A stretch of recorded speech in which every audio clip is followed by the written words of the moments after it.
እስከመቼ ድረስ ነው እነሱን ፈርተን እየሸሸን የምንኖረው? ይሄው ካሌብ ደወለ። ደሞ አሁን ደውሎ ምን ሊያዘኝ ነው? ሄሎ ካሌብ። ከዛ ጠበቃ ጋር ምን እየሰራ ነው? ምን? ምንድነው ችግር አለን? ቆይ ከኋላ የሚከታተለኝ ሰው ልከብኝ ነበር እንዴ? ቀጣዩ ስራ እሱ ነው። በጣም ጥሩ አጋጣሚ ነው። አሁኑ አጋጣሚውን ተጠቀምና ወደማይመለስበት ቦታ ሸኘው።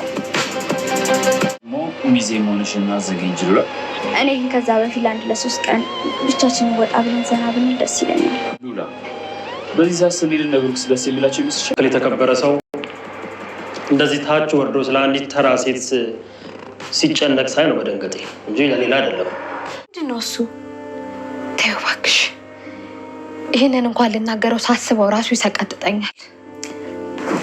ምን ልታደርጊ ነበር? እየጠበቁሽ እኮ ነው። ምሳሌ ለካሌብ አሳልፌ ልሰጣት ነበር። ታዲያ ምን ችግር አለው? እኔ ተከዋለዋ። ብራቮ! ይሄንን ነበር ካንተ መስማት የምፈልገው። ደግሞ ድምጽ በጣም ተቀይሯል። የድሮውን ዘሩባቤል እየመሰለኝ አይደለም። ምንድነው አገባ እንዴ? እንዴት? ካሌብ ሞሲሳ መድብልን እንግዲህ በእጁ ለማስገባት አዘጋጅቶት ያለው ወጥመድ እንግዲህ አንድ ያለ ነው። ወገሮችን አመቻችቶ ካሌብ ሞሲሳን እንግዲህ በእጁ ለማስገባት ማለት መድብልን በእጁ ለማስገባት እንግዲህ የሚችለውን ነገር እያደረገ ነው የሚገኘው። አቶ ካሌብ እንግዲህ ብዙ መስፈርቶችን ብዙ እቅዶችን አውጥቶ አሁን ላይ እንግዲህ ካሌብ ሞሲሳ መድብልን የሚባለውን ሰው ማን ነው መድብልን አምጡልኝ መድብል ማን ስለሆነ ነው እያለ ሲዝት ሲንጨረጨር ቢቆይም በመጨረሻ እንግዲህ ካሌብ ወይ መድብል ማለት ለካሌብ እንግዲህ ይሄ ነው ብላ ማለት ባለፈው ፎቶውን ስታሳየው እንግዲህ በጣም ነው የደነገጠው። ምክንያቱም ካሌብ ሞሲሳ መድብልን የሱ የራሱ የመጀመሪያ ቀኝ እጁ እንደነበረና እንዳያችሁት መድብል ወይም ደግሞ ለዝና ሲነግሩ እንደሰማችሁት የካሌብ ሞሲሳ ቀኝ እጁ እንደነበረ ከዛም እንግዲህ ካሌብን የካሌብ ወዳጁ እንደነበረ ብዙ አብረው እንደሰሩ በመጨረሻም እንግዲህ በራሳቸው ክፍተት ተፈጥሮ እንደተለያዩ ከዛም አልፎ እንግዲህ ካሌብ ሞሲሳ አንድ አይኑ ያጠፋው መድብል እንደሆነ ሁላችንም ያው የምናውቀው ጉዳይ ነው። በዛም አማካኝነት እንግዲህ ብዙ ነገሮችን ለመቆጣጠር ካሌብ አድርጎ ቆይቶ ግን አልሳካለት ሲል ወይም ደግሞ በመጨረሻ ላይ ያው የሆነውን ነገር ተቀብሎ አሁን ወደ እርምጃ እየገባ ነው። ስለዚህ አሁን መድብልን እንዴት አድርጎ እጁ ማስገባት እንዳለበት ሌት ተቀን ሲያስብ የነበረው እንግዲህ አቶ ካሌብ አሁን ከኔ ጋር እንስራ በሰላም መኖር ከፈለክ ከኔ ጋር ናተውና ከኔ ጋር ስራ መስራት አለብህ። ከዛም ባለፈ ደግሞ እኔ የምትፈልገው ነገር አሟላልሃለሁኝ። ላደረከው ለሰራው ስህተት ላጠፋው ጥፋት ደግሞ ይቅርታ አድርጌልሃለሁኝ። ከዛም ደግሞ አሁን ላይ በቃ እኔ በጣም ሳያስፈልገኛል እንዳንተ ጀግና ቆራጥ አስተዋይ ሰው ፈልጋለሁኝ። ለሱ ደግሞ ቦታውን የምትመጥነው አንተ ነህ። ሶ የዝናም ቦታ ላንተ ለሰጥህ እወዳለሁ በማለት እንግዲህ ለመድብል ሀሳቡን አቅርቦለት ነበረ።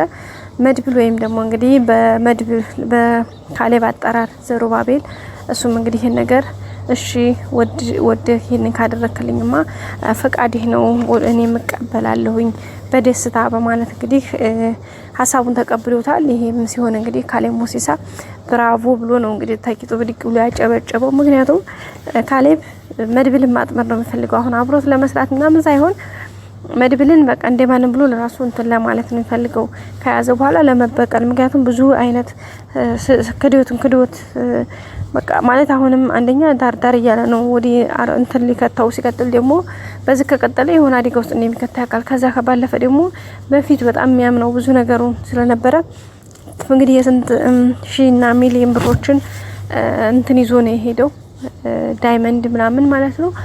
እሱን ይዞ በመሄዱ ደግሞ ሌላ ብስጭት ሌላ ንዴትን አጭሮበታል።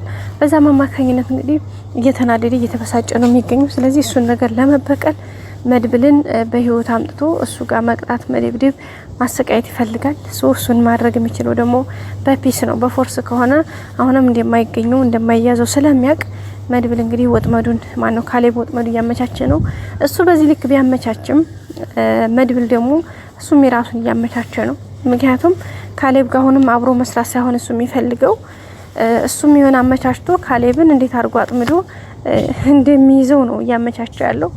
ከባቱ አይደለ? እሱ ያም በቃ የራሳቸውን እንትን ለማድረግ ነው የሚጥሩት፣ የሚፈልጉት፣ የሚሹት እየተጓዙ ያሉበት መንገድ ማለት ነው። ሁሉም የራሱን እንትን ለማስፈጸም ነው።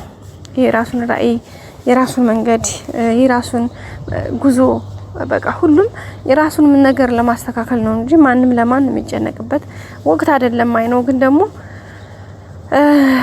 ካሌብም መድብልን እሱ ወጥመድ ለማስገባት ነው፣ መድብልም ደግሞ እሱ ወጥመድ ለማስገባት ነው። ስለዚህ ሁሉም ሽክ እንዲህ የሚሉት የራሳቸውን መስመር ለመዘርጋት፣ የራሳቸውን መንገድ ለማስተካከል፣ የራሳቸውን ህይወት ለማስተካከል ነው ሽርን ጉድ የሚሉት። ግን በዚህ መካከል እንግዲህ መድብል እዚህ ጋር በተለይ የወንድሙ ሰርግ ደርሷል፣ ሰዓቱ ቀርቧል። ነገርዮሹ መስተካከል ያለበት ሰዓት ላይ ነው። ግን መድብል ግዴታ አሁን ላይ ከካሌብ ጋር ተደራድሮ ነገሮቹ እንዲስተካከሉ ማድረግ ግዴታ ስለሆነበት እሱን ነገር ለማድረግ እንግዲህ የሚችለውን ያክል እየሞከረ ነው የሚገኘው። ያው ካሌብን እሺ አብሬ እሰራለሁ በማለት አሁን ላይ የሚወረውራቸውን ጠጠሮች ማስታገስ፣ ከዛም ባለፈ ደግሞ ነገሮቹን ረጋርጉ ለማየት የሚችለውን ያክል እየሞከረ ነው። እንደዛ ማድረግ ካልቻለ ምክንያቱም ነገርዮሹ በጣም የባስ ከባድ ስለሆነ ማለት ነው። እንግዲህ በዚህ መካከል ላይ መድብል ደግሞ የወንድሙን ሰርግ እንዲበላሽበት አይፈልግም። ሌላ ቀጠሮ እንዲያዝ አይፈልግም። ምክንያቱም ሁሉንም ነገር እዚህ ጋር ነው መጨረስ የሚፈልገው። እንግዲህ እሱን ተፍተፍ እያለ ነው። ጠበቃውንም እዚህ ጋር አይቶታል። ጠበቃውንም መጀመሪያ ግዴልኝና ከዛ ወደ እኔ ቶሎ እያለው ነው።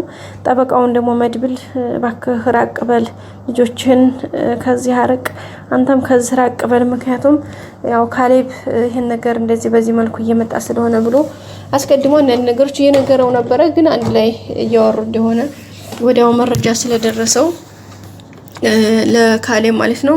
ካሌብ እንግዲህ ወዲያውኑ ነው ለመድብል ደውሎ ከሱ ከማይረባ ጠበቃ ጋር ደግሞ ምን እየሰራኸኝ ነው? ስለዚህ እንደውም ሀሪፍ መንገድ ነው፣ ሀሪፍ አማራጭ ነው። ሌላ መንገድ መጠቀም ሳይጠበቅብህ አሁኑ ከዙ ጀምረህ ጽዳትህን ከዙ ጀምር። ስለዚህ እሱን የማይረባ ጠበቃ አሰናብተው ነፍሱን ከስጋው ለይታ አስቀምጥልኝ፣ ከዛ በኋላ ወደ ቀጣዩ ነገር እንሄዳለን እያለ ነው የሚገኘው ማለት ነው። ግን ደግሞ መድብል በጣም ጠበቃውን ይወደዋል ማለት በፊት የሰራው ስህተት እንዳለ ሆኖ አሁን ላይ ብዙ ነገሮች አብሯቸው ነው፣ ጀስት ወንድም ሆኗል። ከዛም ባለፈ እንግዲህ አሁን ራሱ ከዚህ መሄድ አለብስ ሲለው አይ እኔ በፍጹም ልጆችና ሚስት ልሸኝ እችላለሁ፣ እኔ ግን ከእናንተ ጋር በፍጹም አልለይም ነው ያለው። ሌላው ደግሞ እንግዲህ ሉላ ነፍሰ ጡር ናት መሰለኝ፣ ወይም ደግሞ እርግዝና ተፈጥሯል መሰል እንግዲህ ወደ ላይ እያላት ነው። ከዛም ባለፈ እንግዲህ ሞገስን በቃ እንዝናና እንዴት እናድርግ በቃ ማለት የትዳር እንትን ማሰር አለብን እያለች ነው እንግዲህ ይመስለኛል። ወይዘሮ ማለት ደግሞ እንግዲህ ተጻጽቻለሁኝ ተስተት የተመረያሉ እያለች ነው። እሱንም አብረን ነው የምናየው ይሆናል። በቀጣይ አዲስ ቪዲዮ እንገናኝ። ላይክ፣ ሼር፣ ሰብስክራይብ አድርጎ ወዳችኋለሁ። ባይ ባይ።